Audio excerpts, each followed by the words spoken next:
Continúo con esta sexta parte que estamos viendo del estudio referente específicamente a la expulsión que se dio en el huerto basado en Génesis capítulo 3, versos 22 hasta el 24. Lo último que decía es que el hombre jamás puede alcanzar la vida eterna mediante el conocimiento ni ganarla por sus propios esfuerzos. Vamos ahora a entrar al versículo 23. Por supuesto, les recuerdo que estamos estudiando el tema sobre la caída del hombre. En este versículo 23, para impedir cualquier otra desobediencia, dice que los sacó Jehová del huerto del Edén. El verbo usado aquí para sacó es de chalak, que quiere decir mandar lejos o desterrar. Este verbo chalak quiere decir mandar lejos o desterrar. Es el término que se utilizó de cuando Abraham envió lejos a Agar, Ismael y a otros hijos de sus concubinas que podrían haber sido rivales de Isaac. Vamos a leer en Génesis capítulo 21, versículo 14. Génesis capítulo 21, versículo 14. Entonces Abraham se levantó muy de mañana y tomó pan y un odre de agua y lo dio a Agar, poniéndolo sobre su hombro, y le entregó el muchacho y la despidió. Y ella salió y anduvo errante por el desierto de Beerseba. Génesis 21, 14. Pasemos a Génesis 25, 6. Pero a los hijos de sus concubinas dio a Abraham dones y los envió lejos de Isaac su hijo, mientras él vivía hacia el oriente, a la tierra oriental. Entonces, además, chalak implica expulsión y muerte de una relación. No te repito, chalak significa expulsión y muerte de una relación, como cuando un hombre repudia a su mujer en divorcio, o cuando Dios enviaba a Israel al cautiverio porque el pueblo le rechazaba y adoraba a dioses falsos. Esto vamos a leer dos citas en Isaías capítulo 50, verso 1. Así dijo Jehová: ¿qué es de la carta de repudio de vuestra madre, con la cual yo la repudié? ¿O quiénes son mis acreedores, a quienes yo os he vendido? Luego vámonos a Jeremías capítulo 28, verso 16. Por tanto, así ha dicho Jehová: he aquí que yo te quito de sobre la faz de la tierra, morirás en este año, porque hablaste rebelión contra Jehová. Entonces, pues, después de ser expulsado del huerto, la suerte del hombre era que labrase la tierra de que fue tomado. No únicamente perdieron Adán y Eva la íntima relación que alguna vez habían disfrutado con Dios, sino que también fueron enviados a un ambiente hostil que ya no era amigable con ellos. Es decir, en el pasado, Adán únicamente tenía que esforzarse un poco en el mantenimiento del huerto, que daba fruto en abundancia. Un poco se tenía que esforzar. Sin embargo, como Dios le dijo que tenía que ganarse el pan con el sudor de su frente. Entonces, ¿qué es lo que vemos? Que ahora tenía que empezar de cero y cultivar su propio huerto de la tierra que estaba bajo una maldición y resistente a sus mejores esfuerzos. Entonces, el primer hombre y la mujer no habían logrado confiar en Dios. No habían logrado confiar en Dios, incluso sospechando de sus motivos al negarles el fruto de un árbol. Al negarles precisamente esa situación. Y como resultado, se enfrentaron a un mundo frío y poco invitador. Un mundo frío y poco invitador. Era únicamente por la gracia de Dios que esta pareja sin hogar encontraría un lugar de refugio. Por eso miren lo que aquí se expresa en el versículo 24. Dice, Dios echó al hombre del huerto. Entonces parece extraño que no se mencione a la mujer en los versículos 22 hasta el 24, porque sin duda también era su destino ser expulsada del huerto. Estaba incluida en las condiciones que estaban puestas por Dios para Adán, es decir, estaba incluida junto con su marido.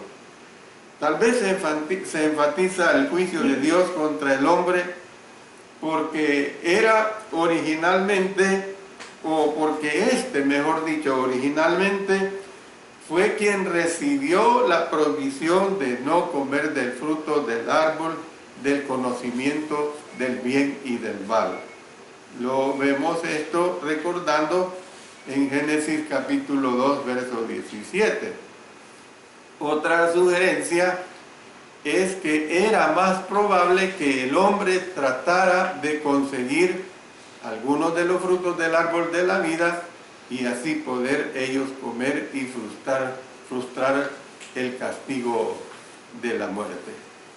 Entonces, ¿qué es lo que vemos? Que el Señor impidió todo acceso al árbol de la vida. Antes era una situación diferente. Impidió todo acceso al árbol de la vida, colocando querubines para guardar el camino a este mismo árbol de la vida. Entonces, la entrada al huerto estaba al oriente y se dice que mucho tiempo después las entradas al tabernáculo y al templo estaban en el lado oriente. Y aquí es donde Dios puso los querubines. Dios puso esos querubines. El término querubines o querubín aparece cerca de 90 veces en la Biblia. O sea, ¿qué nos hace denotar esta situación? Nos hace ver pues de que eran seres angelicales existentes, no era algo fantasioso, no era algo supuesto o inventado, sino que eran seres angelicales existentes. Entonces, denota pues a seres compuestos angelicales con alas, a menudo protegiendo la santidad de Dios. Se dice que en el tabernáculo 2 querubines de oro funcionaban simbólicamente como el trono del Señor sobre el arca del pacto. Y también se dice que un gran par de ellos, tallados en madera de olivo y cubiertos de oro, estaban en el lugar sagrado, o el lugar más sagrado, podemos decir, en el templo de Salomón. Entonces vemos que en el antiguo cercano oriente se utilizaron las estatuas de criaturas compuestas para guardar los palacios y los templos. A menudo tenían la cara de un hombre, las alas de águila y el cuerpo de un toro, o de un león. Así era como se ilustraba. Además, las criaturas aladas que custodiaban un árbol sagrado constituían una escena común en el antiguo arte del cercano Oriente. Bueno, pero la espada encendida que se revolvía por todos lados representaba el juicio de Dios. Amenazaba de muerte a cualquier intruso. Amenazaba de muerte a cualquier intruso. Un ángel con una espada, se habla de que bloqueó el camino de la asna de Balaán. También se habla de una espada reluciente acompañando la justicia y venganza de Dios para sus adversarios. Entonces vemos esta declaración, la tenemos en Números capítulo 22. Vamos a leer los versos 23, 31 y 33. Dice así: y el asna vio al ángel de Jehová que estaba en el camino con su espada desnuda en su mano. Y se apartó el asna del camino e iba por el campo. Entonces azotó Balaán al asna para hacerla volver al camino. Entonces Jehová abrió los ojos de Balaán y vio al ángel de Jehová que estaba en el camino y tenía su espada desnuda en su mano. Y Balaán hizo reverencia y se inclinó sobre su rostro. El asna me ha visto y se ha apartado luego de delante de mí estas 3 veces. Y si de mí no se hubiera apartado, yo también ahora te mataría a ti y a ella dejaría viva. Números 22, 23, 31 y 33. Y también vamos a leer en Deuteronomio capítulo 32, versículos 41 y 42. Noten lo que dice: si afilare mi reluciente espada, y la dice en forma poética, y echare mano del juicio, yo tomaré venganza de mis enemigos y daré la atribución a los que me aborrecen. Embriagaré de sangre mis saetas y mi espada devorará carne, en la sangre de los muertos y de los cautivos, en las cabezas de larga cabellera del enemigo. Deuteronomio 32, 41 y 42. Y por supuesto todo esto está en relación a Génesis capítulo 3, versículo 15, donde dice: y pondré enemistad entre ti y la mujer, y entre tu simiente y la simiente suya. Esta te herirá en la cabeza y tú le herirás en el calcañar. Bueno, como ustedes pueden ver,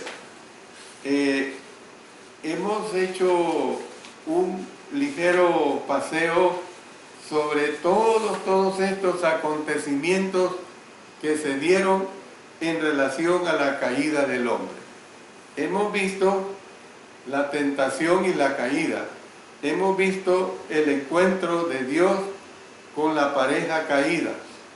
Hemos visto las consecuencias que se dieron de esa caída. Y dentro de estas consecuencias hubo 3. La primera, la maldición que se dio contra la serpiente. La segunda, la sentencia que se dio contra la mujer. Y la tercera, la sentencia contra el hombre y la maldición sobre la tierra. Luego hemos estudiado un nuevo nombre y un nuevo atuendo: la fe de Adán y la gracia de nuestro Dios. O sea, cómo es que se dan estas situaciones en el auxilio de nuestro Dios.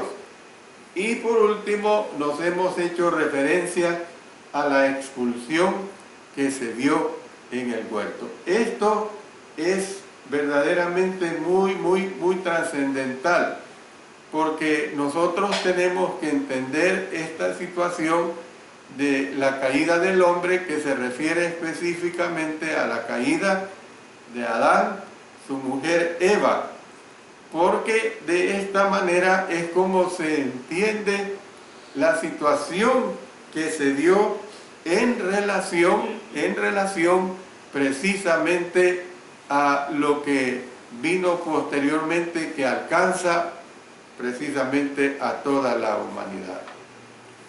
Ahora bien, dentro de las lecciones que nos presenta Génesis capítulo 3, hay el relato o la aplicación que se da para nosotros. En ese relato o aplicación que se da precisamente para nosotros, tiene que ver la elección del hombre. La elección del hombre contemplada en Génesis capítulo 2, en Génesis verso 16 de este mismo capítulo, el verso 17, luego en todo esto que hemos venido trazando de Génesis capítulo 3, versos 1 hasta el 24, que es el último versículo que hace unos instantes hemos terminado de estudiar. Entonces, en cuanto a la elección del hombre, podemos hacernos la primera interrogante: ¿qué ocupará el centro de mi vida? ¿Qué ocupará el centro de mi vida? Bueno, el árbol del conocimiento del bien y del mal, en medio del huerto, planteó una prueba de lo que ocuparía el centro de la vida. O sea que Dios o nuestro ego. O elegimos a Dios o le damos prioridad a nuestro ego. Entonces, Dios o nuestro ego. Dios, por supuesto, es espíritu. Tenemos que entenderlo, Dios es espíritu. Sin embargo, también es el creador que hizo el mundo físico y todas las cosas. Entonces, cuando creó al hombre a su imagen, hizo una criatura que no es únicamente física, sino también un ser moral, un ser espiritual, con la capacidad de tomar decisiones para su propia vida. Un ser moral, un ser espiritual, con la capacidad de tomar decisiones para su propia vida. Antes, en los días anteriores que no había hecho al hombre, había formado los animales y las plantas, seres vivos, pero sin la capacidad de raciocinio. Cuando hace al hombre, lo hace totalmente diferente y superior. Por eso es que dice que lo hizo a su imagen y semejanza, algo completamente muy diferente. El libre albedrío es una gran bendición. ¿Por qué digo que es una gran bendición? Porque con el libre albedrío el ser humano puede decidir qué hacer o no hacer. Esa es una situación bien clara. Con el libre albedrío, por el libre albedrío nosotros decidimos lo que estamos haciendo hoy, que es Día del Señor. Por supuesto que lo hacemos porque hemos aprendido conforme a los lineamientos espirituales y doctrinales de la palabra de nuestro Dios, que es lo correcto que tenemos que hacer.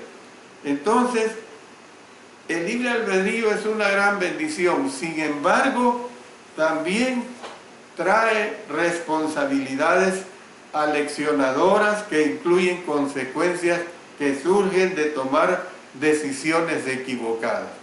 Es decir, el libre albedrío tiene ventajas y desventajas, porque como nosotros podemos actuar de acuerdo a este libre albedrío, podemos hacer o lo bueno o lo que nos edifica, o podemos hacer lo que nos destruye. Y esta fue la situación en la que cayó Adán y Eva, precisamente porque Dios los había hecho con esa cualidad, con esa ventaja. Entonces, sea que nos demos cuenta o no, detrás de la vida que llevamos y nuestros actos externos, la interrogante básica es siempre la misma. ¿Cuál es esa interrogante básica? ¿Quién gobernará mi vida? ¿El Creador o yo? ¿Quién gobernará mi vida? ¿El Creador o yo? Entonces, detrás de la pregunta está siempre el orgullo del hombre. Y la serpiente sabía que un golpe al ego de una persona es la forma más rápida de controlar su corazón y provocar rebelión contra Dios. Miren lo que se expresa en Proverbios capítulo 16 y también en 1 Timoteo capítulo 3, verso 6, que sugieren que el orgullo fue el pecado fundamental de Satanás. Miren lo que dice: antes del quebrantamiento es la soberbia, y antes de la caída la altivez de espíritu. Proverbios 16, 18. 1 Timoteo 3, 6, no un neófito, no sea que envaneciéndose caiga en la condenación del diablo. Entonces, pues, cuando la serpiente dijo que la primera pareja sería sabia como Dios, y le dice, sabiendo el bien y el mal, ustedes van a saber el bien, ustedes van a saber el mal, ustedes van a tener esa cualidad. La serpiente sabía que construiría un problema para ellos. Les daría un problema inminente. Entonces la tentación podría no ser expresada simplemente en estas palabras. Sin embargo, la idea siempre está presente. ¿Cuál idea? ¿Quién no desea ser su propio Dios? O sea, ¿quién no desea ser totalmente en el sentido, como quien dice, de no depender de Dios? Es decir, ¿quién no desea su propio Dios libre para siempre de mandamientos y prohibiciones? El ser humano eso es lo que le gusta, actuar libremente, que nadie le prohíba, que nadie le mande. Esa es la situación. Si esto fuera posible, todas las personas podrían hacer lo suyo. Todas las personas pudieran hacer lo que les viniera en gana, haciendo pues en otras palabras lo que les plazca, haciendo lo que ellos deseen, sin tener que responderle a nadie, ni mucho menos a Dios. Esa es la actitud puramente humana. Sin embargo, este enfoque no funcionaría bien de ninguna manera. Cuanto más desea el hombre ser su propio Dios y vivir sin el verdadero Dios, el hombre se vuelve más como el diablo. Esa es la realidad. Siempre va a ser así. Cuanto más el hombre quiere vivir a su propio antojo, a su propia manera, más se va a volver como el diablo. El hombre, dejado a sus propios recursos, pronto se convierte en un esclavo de la esclavitud destructiva del pecado, como le sucedió a Caín y a sus descendientes, lo cual llevó al diluvio. Y aquí en este libro de Génesis se presenta una situación desde que el hombre peca, va avanzando y avanzando y avanzando y avanzando. Ya hemos estudiado sobre la situación del pecado de Caín, y la maldad fue avanzando de tal manera que Dios tuvo que enviar un diluvio para destruir a la humanidad en aquel tiempo, porque la maldad se había desenfrenado en una forma terrible. Ahora, A muchos nos puede agradar decir, aquellos se desenfrenaron, qué malos eran, Dios les mandó un diluvio. No, es igual ahora en día. El ser humano está siempre desenfrenado. Dios ha sido misericordioso y por su promesa, Él no va a mandar un diluvio otra vez, pero sí va a quemar esta tierra el día que el Señor venga, y por eso nosotros tenemos que estar bien delante de nuestro Dios, siendo obedientes para que su condenación no caiga sobre nosotros, sino que por el contrario, en la segunda venida de nuestro Señor, nosotros vayamos juntamente con Él. Yo voy a terminar acá y dejo para el próximo día del Señor, sería domingo 19 de octubre del año 2020, que entonces voy a concluir con este estudio tan interesante sobre la caída del hombre. Muy interesante para que nosotros no caigamos nunca en semejantes situaciones. Que el Señor bendiga su bendita palabra. Pongámonos en oración. Padre Celestial, te doy las gracias nuevamente porque me has permitido presentar el mensaje divino. Permite, Padre eterno, que todo sea para honra y gloria tuya. Permite que sea para nuestro crecimiento espiritual. Que todo sea con el fin de que cuanto más aprendemos de tu divina palabra, pues estemos totalmente conscientes de que lo que vale es vivir conforme ella nos manda, ponerlo en práctica. Ayúdanos, Señor, a que cada mensaje que recibimos nos ponga mucho más cerca de ti.